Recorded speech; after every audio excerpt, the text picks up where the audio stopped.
કહ્યું છે. જે મહાદેવના ભક્તો છે તેના માટે છે. અનંત જન્મ અનંત જન્મો તો ઘોર તપસ્યા જેમને કરી છે. સૌને ભગવાન મહાદેવની ભક્તિ પ્રાપ્ત થતી નથી. સંભવે નહીં સર્વથા, કવિ નહીં.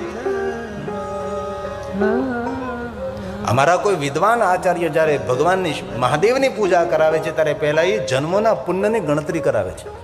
કેટલા જન્મનું પુણ્ય એકત્ર થાય ત્યારે આ દેવતાઓની ભક્તિ મળે છે, એટલા જન્મનું પુણ્ય એકત્ર થાય ત્યારે આ દેવતાઓની ઉપાસનાનો ફલ પ્રાપ્ત થાય છે, આવા યજ્ઞો કરવાનું પુણ્ય પ્રાપ્ત થાય છે.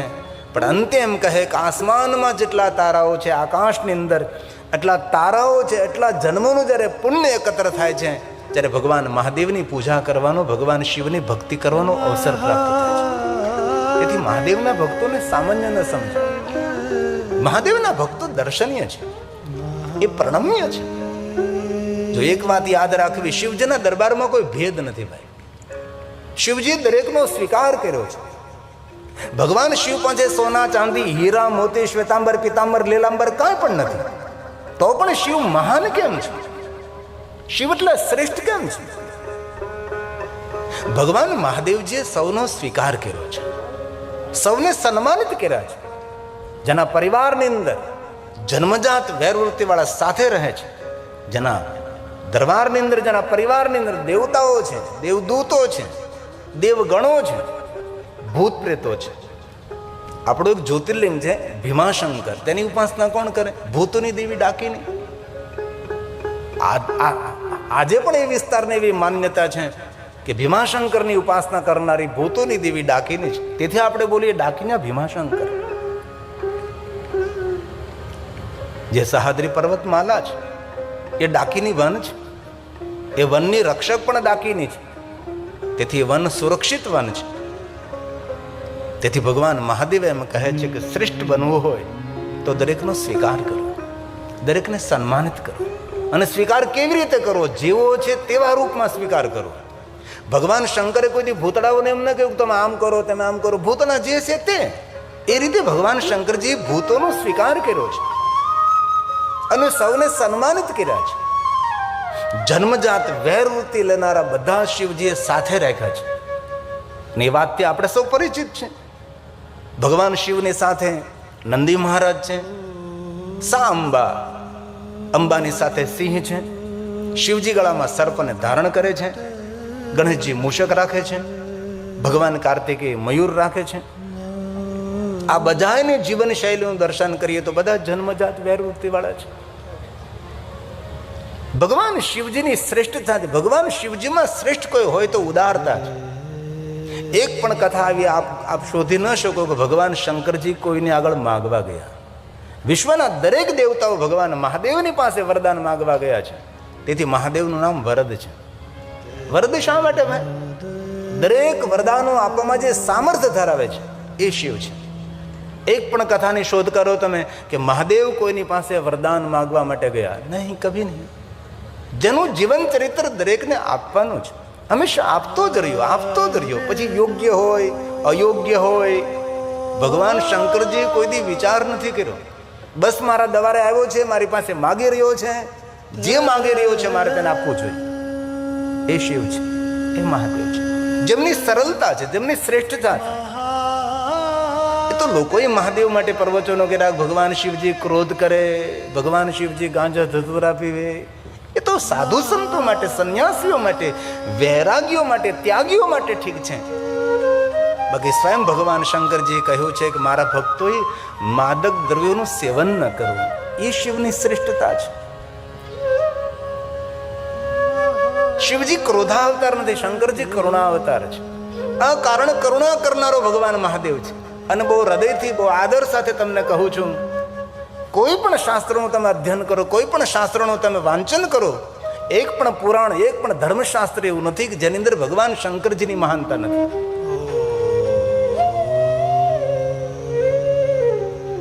એવા શંકરજી શ્રેષ્ઠ છે, સર્વોપરી છે.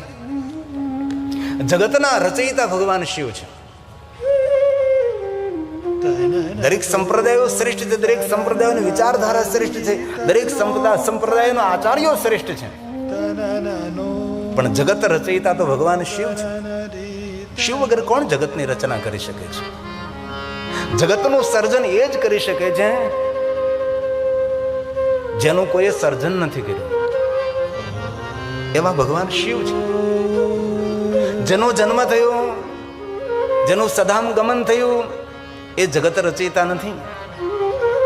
જગત રચયિતા એ છે કે જેનો પણ જન્મ પણ નથી થયો અને જેનું સ્વધામ ગમન પણ નથી. જે નિરંતર છે, નિરાકાર છે, ઓમકાર છે, નિર્વિકાર છે, જે સકલ છે, જે નિષ્કલ છે, નિરંતર છે, એ ભગવાન શિવ છે. તેથી શિવ મહાપ્રભુના માધ્યમ દ્વારા એક જ મારી વિનંતી છે, કોઈ પણ સંપ્રદાયમાં આપો, કોઈ પણ પરંપરામાં આપો, પણ શિવ વગર આપણું બધું જ અધૂરું છે. શિવ આપણા માટે પૂર્ણ છે. શિવ આપણો પ્રારંભ છે, શિવ આપણો મધ્ય છે, શિવ આપણો અંત છે, શિવ આપણા માટે અનંત છે. શિવ ગગન છે, શિવ અગન છે, શિવ પ્રકાશ છે, શિવ આકાશ છે, શિવ સરિતા છે, શિવ સમંદર છે, શિવ ઝાડ છે, શિવ પહાડ છે. એ ભગવાન શિવ છે. તેથી જેને જેને મહાદેવની ભક્તિ પ્રાપ્ત થઈ છે, એટલું જરૂર યાદ રાખવું, કોઈ અનંત જન્મોનું પુણ્ય છે. શિવ મહાપ્રભુ ગ્રંથમાં ભગવાન વિષ્ણુજીએ દેવતાઓને કહ્યું છે કે દેવતાઓ, કોઈના ઘરની અંદર મહાદેવનો ભક્ત જ્યારે જન્મ લે છે, એ સામાન્ય જીવાત્મા નથી, એ મુક્ત આત્મા છે. અને સામાન્ય જીવાત્મા તરીકે ન જુઓ. આવું ભગવાન વિષ્ણુજીએ સર્વ દેવતાઓને ભગવાન મહાદેવ પ્રત્યેનો આદર દેખાડ્યો છે. તો આમાંથી જેને જેને ભગવાન મહાદેવની ભક્તિ મળી છે, જેમને જેમને ભગવાન શિવ પ્રત્યે આદર છે, જેના હૃદયમાં ભગવાન મહાદેવની ભક્તિ પ્રજ્વલિત થઈ છે, એવા કોઈ પણ જાતિના, કોઈ પણ વર્ણના, કોઈ પણ જ્ઞાતિના દરેક શ્રેષ્ઠ છે, તે સર્વોપરી છે, તે વંદનીય છે, પ્રણમ્ય છે. તેથી શિવ મહાપ્રભુ ગ્રંથમાં કોઈ જાતિ, જ્ઞાતિ, વર્ણભેદ, કોઈ ઊંચો, કોઈ નીચો, એવો કોઈ ભેદ નથી. શંકરજીની દુનિયા પટ રહિત છે. શંકરજીની દુનિયા કપટ રહિત છે. એ અનેરી દુનિયા, અનેરો દેવતા ભગવાન શિવ છે. ખતરો છે, ખતરામાંથી સનાતન ધર્મની કેવી રીતે આપણે રક્ષા કરી, આપણે સૌ કેવી રીતે સુરક્ષિત રહે, એ મહાકુંભ છે. અને મહાકુંભ સ્થાન જે પ્રયાગ તીર્થ છે, ત્યાં ભગવાન મહાદેવની કથાનો સુંદર સંવાદ છે. બીજો સંવાદ બ્રહ્મલોકની અંદર બ્રહ્માજી અને નારદજી વચ્ચે છે. બ્રહ્મા એક વક્તા છે, તેમની સામે નારદજી એક શ્રોતા છે. અને ભગવાન શંકરજી અને માતા ભવાનીનો સુંદર સંવાદ છે. અત્ર વક્તા મહાદેવ, સ્વયં ભગવાન શંકરજી આ કથાના વક્તા છે. અને જ્યારે શિવ મહાપ્રભુ ગ્રંથની રચના થઈ, ત્યારે 100 કરોડ શ્લોક હતા, 12 સંહિતાઓ હતી. સમય જતા જેમ મનુષ્યની આયુ અલ્પ થતી ગઈ, તેમ આપણા પુરાણોનું અલ્પીકરણ કરવામાં આવ્યું. એક સમય હતો કે એક માણસ લાખ વર્ષ સુધી આ ધરતી પર જીવી શકતો હતો.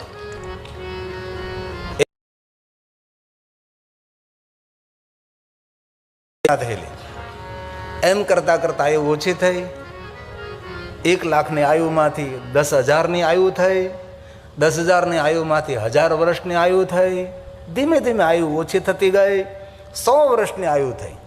એ જ રીતે આ પુરાણનું અલ્પીકરણ કરવામાં આવ્યું. 100 કરોડમાંથી 1 કરોડ શ્લોક સાથે શિવ મહાપ્રભુ ગ્રંથની રચના થઈ. 1 કરોડ શ્લોકમાંથી સમય અંતરે 1 લાખ શ્લોક શિવ મહાપ્રભુ ગ્રંથ 12 સંહિતાઓ સાથે રચના થઈ. અને કલયુગ આવતા ભગવાન મહર્ષિ વેદવ્યાસજીએ 1 લાખ શ્લોકમાંથી 24,000 શ્લોક 12 સંહિતાઓ નહીં પણ 7 સંહિતાઓ સાથે આ શિવ મહાપ્રભુ ગ્રંથની સુંદર રચના કરી, જેની અંદર ભગવાન મહાદેવની ભક્તિ, મહાદેવનો મહિમા અને ભગવાન શંકરની શ્રેષ્ઠતાનું સુંદર વર્ણન છે. એવું આ શિવ મહાપ્રભુ ગ્રંથ છે. તો એક શ્લોકમાં પ્રયાગ તીર્થને વંદન કરો અને ત્યારબાદ આપણે કથાનો પ્રારંભ કરીએ છીએ. ધર્મક્ષેત્રે મહાક્ષેત્રે, ધર્મક્ષેત્રે મહાક્ષેત્રે ગંગા કાલિંદી સંગમે પ્રયાગે પરમે પુણ્યે બ્રહ્મલોકસ્ય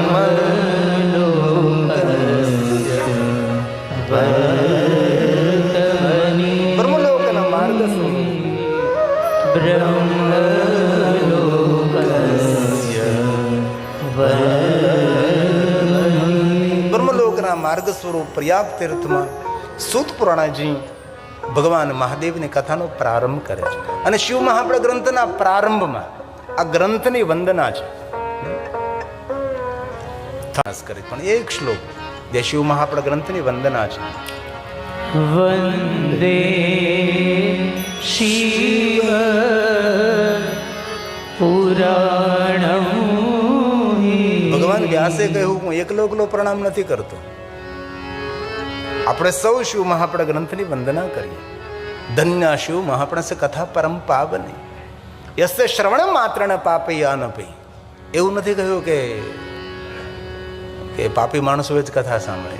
પાપી હોય કે ના પણ પાપી, સૌનું મંગલ અને સૌનું કલ્યાણ કરનારો ગ્રંથ છે. મુક્તિ આપનારો ગ્રંથ છે. મુક્તિ એટલે મુક્તિ શબ્દનો બહુ આપણે એવો અર્થ કરી નાખ્યો કે મૃત્યુ પછી કોઈ ગતિ થાય એ મુક્તિ.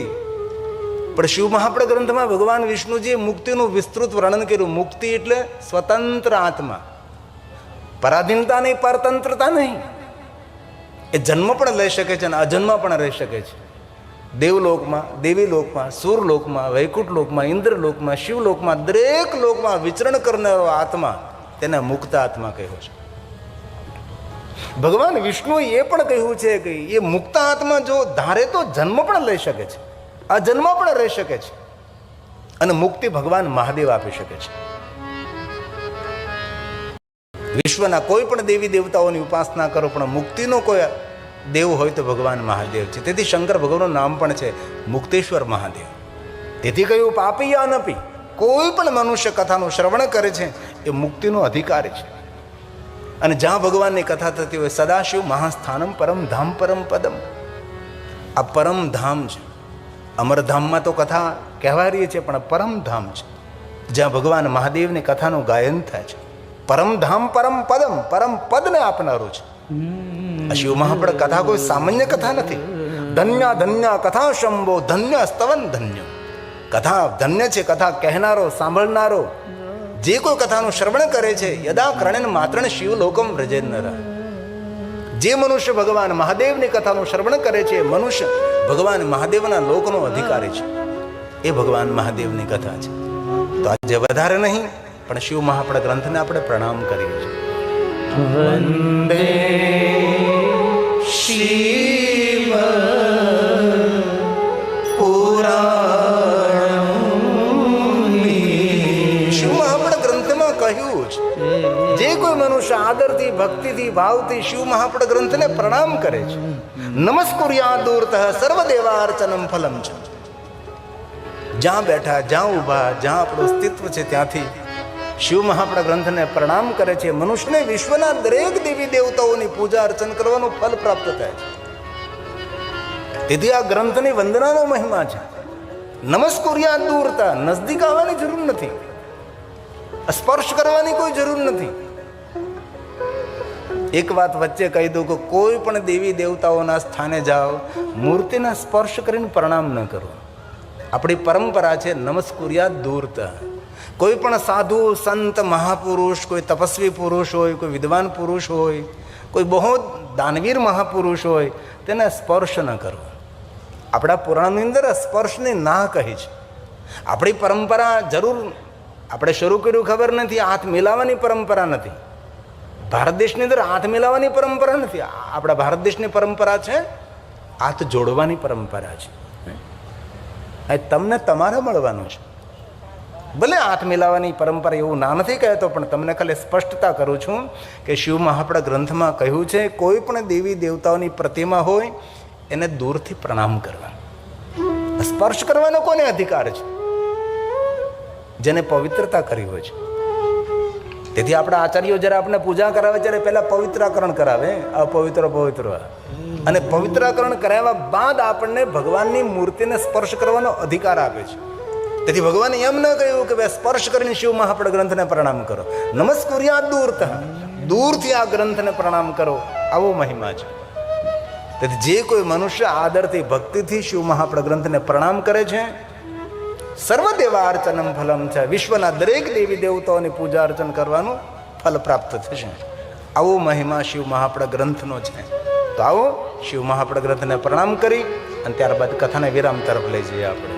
વંદે શિવ પુરાણમ હિ સર્વદા પ્રસન્ન ધી. કેટલી સુંદર વાત કરી. મારી પ્રસન્ન બુદ્ધિથી પ્રણામ કરું છું. આપણો શિંગાર, આપણો શણગાર, આપણી ઓળખાણ, આપણી પ્રસન્નતા છે. ગમે તેટલા સોના ચાંદી હીરા મોતીના આભૂષણો પહેરાવે, ગમે એટલા બ્રાન્ડેડ કપડાં પહેરાવે, પણ મુખ ઉપર જો નિરાશા હોય તો એ માણસનો પ્રભાવ ન પડે. કપડાથી નહીં, સોના ચાંદીના આભૂષણોથી નહીં, માણસનો પ્રભાવ પડે તેના પ્રસન્ન ચહેરાથી. પ્રસન્ન બુદ્ધિ, પ્રસન્ન ચિત્ત માણસના જીવનમાં મોટી સફળતા આપી શકે છે. અને સદૈવ પ્રસન્ન રહેવું એ પરમાત્માની શ્રેષ્ઠ ઉપાસના પણ છે. તો પ્રસન્નતા ક્યાંથી મળે? પુણ્યથી મળે, સત્સંગથી મળે, સાધુ પુરુષના સંગથી મળે, જપ તપ સાધના અનુષ્ઠાન ઉપાસનાથી મળે, સત કાર્યો કરવાથી પ્રસન્નતા મળે છે. ઘણી વાર કોઈ સાધુડાને જોઈ તો એટલા પ્રસન્ન હોય, કાંઈ ન હોય પાસે, એક જોડી કપડાં ન હોય, છતાં પણ પ્રસન્નતા. કારણ કે પ્રસન્નતાનું બીજ તેની તપસ્યા છે. તેથી કોઈ પણ ક્ષેત્રમાં, કોઈ પણ કાર્યમાં સફળ થવું હોય તો ચહેરાની પ્રસન્નતા એ બહુ જ મહત્વનો આધાર છે. ચહેરાની સુંદરતા, સ્વભાવની સુંદરતા, વ્યવહારની દિવ્યતા આપણી પ્રસન્નતામાં છુપાયેલી છે. તેથી શિવ મહાપ્રદ ગ્રંથની વંદનામાં શ્લોક આપ્યો, પ્રસન્ન બુદ્ધિથી. પ્રસન્ન રહેવું એ બુદ્ધિનો વિષય છે. જો સાંભળો, ખોટું ખોટું લોકો દાંત કાઢી શકે છે, ખોટી રીતે હસી શકે છે, અને લગભગ લોકો ખોટી રીતે હસતા હોય છે. ખોટી રીતે પ્રસન્ન ન રહી શકાય. એની નારાજગી તેના ચહેરા ઉપર દેખાઈ જાવે. ગમે એટલા પ્રયાસ કરે પણ નારાજગી તેના ચહેરા ઉપર એ સમયે દેખાઈ આવે છે. ખોટું ખોટું તમે મુસ્કરાટ કરી શકો છો, પણ પ્રસન્નતા તો આવે જ નહીં. પ્રસન્નતા પરમાત્મા આપી શકે છે. એમની સાધનાથી પ્રસન્નતા પ્રાપ્ત થાય છે. પ્રસન્ન બુદ્ધિથી પ્રણામ કરું છું. આધિ વ્યાધિ ઉપાધિ ઘર પરિવારના સંસારના બધી જ વાતોને છોડી સંપૂર્ણ મહાદેવ તમને સમર્પિત થઈને આપના વાંગમય સ્વરૂપ શિવ મહાપડ ગ્રંથની વંદના કરી અને ભગવાન આપની કથાનું શ્રવણ કરવા માટે વિદ્યમાન છું, બિરાજમાન છું, આવો ભાવ વ્યક્ત કર્યો છે. અને જ્યારે કથા સાંભળીને ત્યારે બધું છોડી દઈએ થોડી વાર માટે. કથા એ સમાધિ છે, કથા એ અનુષ્ઠાન છે, કથા ઉપાસના છે. કથા ખુલ્લી આંખો દ્વારા ભગવાનનું વાંગમય દર્શન છે. ઘણા લોકો એમ કહે કે કથા સાંભળવાથી ફળ મળે, કથા સાંભળવાથી ફળ મળે. અમને પૂછે લોકો, કથા સાંભળવાથી કયું ફળ મળે, કથા સાંભળવાથી કયું ફળ મળે? હું એમને કહું, કથા સાંભળવાથી કયું ફળ મળે એમને ખબર નથી, પણ કથા સાંભળનારનું જીવન નિષ્ફળ ન જાય એની મને ખાતરી છે. આપણે ફલશ્રુતિ જોતા હોય કે ફલ મળે, ફળ મળે, ફલ મળે કે ન મળે, પણ જે માણસ હૃદયથી ને ભાવથી ને ભક્તિથી કથાનું શ્રવણ કરે છે એનું જીવન કોઈ દી નિષ્ફળ ન જાય. અને બહુ ખાતરીથી ને ભરોસા સાથે કહું છું, આજ કથાનો પહેલો દિવસ છે. હરિસંગ બાપુનો અહીંયા તપ છે, એમની સાધના છે, અને અમારા જનકસિંહ સાહેબની પવિત્રતા છે, એમની સરળતા છે, એમની નમ્રતા છે, એમની ઉદારતા છે. આજ પહેલે દિવસે તમે કથામાં બેઠા છો. પહેલાં તો ફોટો પડાવવા માટે આપણે સ્ટુડિયોમાં જવું પડતું, તો હવે તો આટલી ટેકનોલોજીની શોધ થઈ છે. તમે તમારો ફોટો પ્રેમપૂર્વક તમારા મોબાઈલમાં પાડી શકો છો, સેલ્ફી કરી શકો છો. આજે પહેલા દિવસે એક ફોટો પાડી લ્યો અને દિલથી હૃદયથી 9 દિવસ ભગવાનની કથાનું શ્રવણ કરો, અને 9મા દિવસે ફોટો પાડજો. એ ફોટામાં દિવ્યતા હશે, એ ફોટામાં ભાવ હશે, એ ફોટામાં પ્રેમ હશે, એ ફોટામાં લાગણી છે, એ ફોટામાં ઉર્જા હશે, દિવ્યતા છે. તમારી છબી તમે જો તો તમને ખબર પડે. પહેલા દિવસે ફોટો પાડ્યો છો, આપણું મુખાકૃત તો આપણી કારેલા જેવી લંઘાયેલી હતી, અને આજે ગુલાબના ફૂલ જેવી ખીલેલો ચહેરો છે. એનું કારણ કયું? કારણ કે કથાનો પ્રભાવ છે. કથા હૃદયમાં ભાવને પ્રગટ કરે. અને મહાદેવની દુનિયા છે, ભાવ ભાવા કરમ શિવમ. શિવજીની દુનિયામાં ધન સંપત્તિ વૈભવનો મહિમા નથી. મારા મહાદેવ પાસે ક્યાં વૈભવ છે? શિવની દુનિયામાં ભાવ છે. જ્યાં ભાવની પ્રધાનતા છે એ મહાદેવ છે. અને અનેક લોકો એ મહાદેવને સમજાવવામાં ઘણી બધી ભૂલો કરી છે, એ હું સ્વીકારું છું. મહાદેવ પ્રત્યે જે સમાજમાં ગલતફહેમી ફેલી ગઈ છે, એટલી કોઈ દેવતાઓની ગલતફહેમી સમાજની અંદર ફેલી નથી. મને કહેતા દુઃખ થાય છે. મહાશિવરાત્રી નિમિત્તે હું કાશીમાં કથા કરતો હતો અને મહાશિવરાત્રીમાં લોકો ભગવાન શિવ અને પાર્વતીના લગ્નનો ઉત્સવ ઉજવતા હતા. કાશી વિશ્વનાથના પૂજારીઓને એકત્ર કર્યા, નાના વિદ્વાનોને મેં ભેગા કર્યા. મેં કીધું તમને એટલી ખબર ન પડે, આ લોકોને માર્ગદર્શન કેમ ને તમે કરો કે મહાશિવરાત્રી શિવ પાર્વતીના વિવાહનો દિવસ નથી, એ તો લિંગ પ્રાગટ્યનો દિવસ છે, શિવલિંગની પૂજાનો દિવસ છે અને શિવ પાર્વતીના વિવાહ એ ઉજવે છે લોકો. ધુરંધર આચાર્યો પ્રકાંડ પંડિતોને મેં કહ્યું કે આના માટે તમારે લોકોને માર્ગદર્શન કરવું જ જોઈએ. કાશી વિશ્વનાથના પૂજારીઓને વ્યક્તિગત મળ્યો કે આ તમારા નગરની અંદર શિવ પાર્વતીના વિવાહનો દિવસ છે મહાશિવરાત્રી. આવો મારા ગુજરાતમાં કોઈ પણને પૂછો તેને ખબર હોય કે મહાશિવરાત્રી એટલે ભગવાન શિવની ઉપાસનાનો દિવસ, મહાદેવની પૂજાનો દિવસ છે, મહાદેવના લિંગ પ્રાગટ્યનો દિવસ છે. અને એક સમયે મહાશિવરાત્રી મને મહાકાલેશ્વર મહાદેવના સાનિધ્યમાં ભગવાન મહાદેવની હું કથા કરતો હતો. મહાકાલેશ્વર મહાદેવના સાનિધ્યમાં લોકો શિવ પાર્વતીના વિવાહ મહોત્સવ ઉજવતા હતા મહાકાલ નગરમાં. ત્યાંના મોટા મોટા આચાર્યોનો મેળો, ત્યાંના પૂજારી મંડળનો મેળો, ત્યાંના બધા આચાર્યોને પેલા પુરોહિતો જે મંદિરની પૂજા કરાવે તેને સૌ સાથે મિત્રતા છે મને. અને દરેક સંપ્રદાયના ધર્મગુરુઓ સાથે ખૂબ સ્નેહ રાખું છું, કારણ કે મારે કોઈનું ખંડન નથી કરવાનું અને મારો કોઈ નવો આશ્રમ નથી બનાવવાનો, મારે કોઈ નવી ગાદી સ્થાપિત નથી કરવી.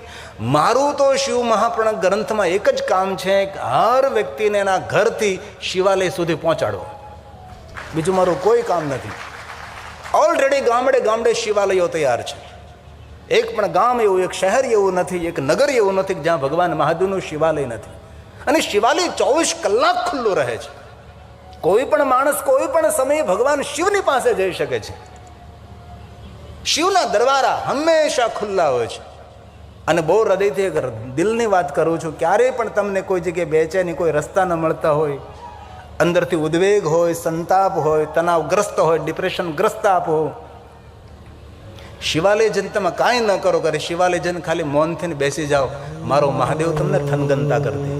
એ મહાદેવ છે, એ શિવ છે. ગામડે ગામડે મહાદેવ તમારી રાહ જોવે છે. પણ જાનારા કેટલા શિવાલય? 24 કલાક તમારી રાહ જોનારો મહાદેવ 24 કલાક રાહ જોવે છે. કોઈ તો મારી પાસે આવે, કોઈ તો મારી પાસે આવે.